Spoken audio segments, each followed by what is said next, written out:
How does inflammaging contribute to your age-related osteoarthritis? Have you ever wondered how aging affects your joints? One of the key players in this process is a phenomenon known as inflammaging. This term describes the low-grade inflammation that tends to increase as we get older. It plays a significant role in the development and progression of age-related osteoarthritis, often referred to as OA. As we age, our body undergoes various changes, especially in fat tissue.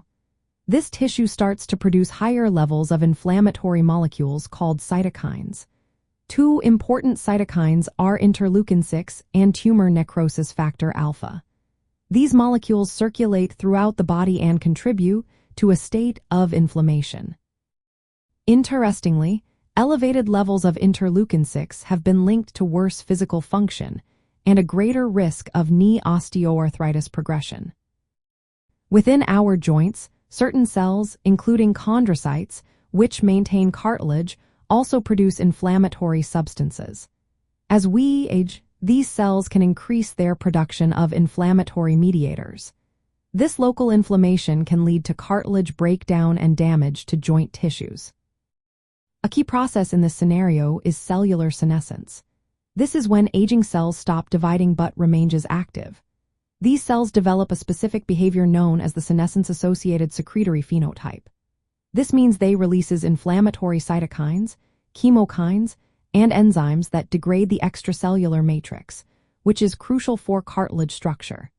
This creates an environment that promotes cartilage degeneration and changes in the bone beneath the cartilage. Moreover, senescent cells attract immune cells, which further sustain and amplify inflammation in the joints.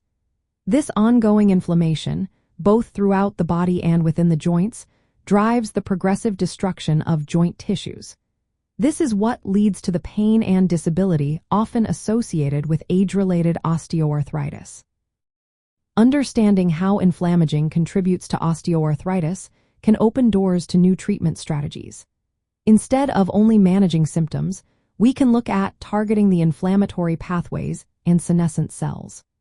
Current therapies often focus on anti-inflammatory medications, but future approaches may include drugs that specifically reduce senescence or block the factors that contribute to inflammation.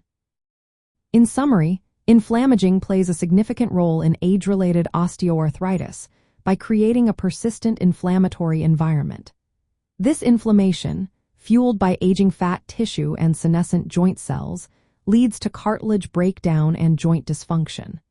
By recognizing these factors, we can better address the challenges of osteoarthritis as we age.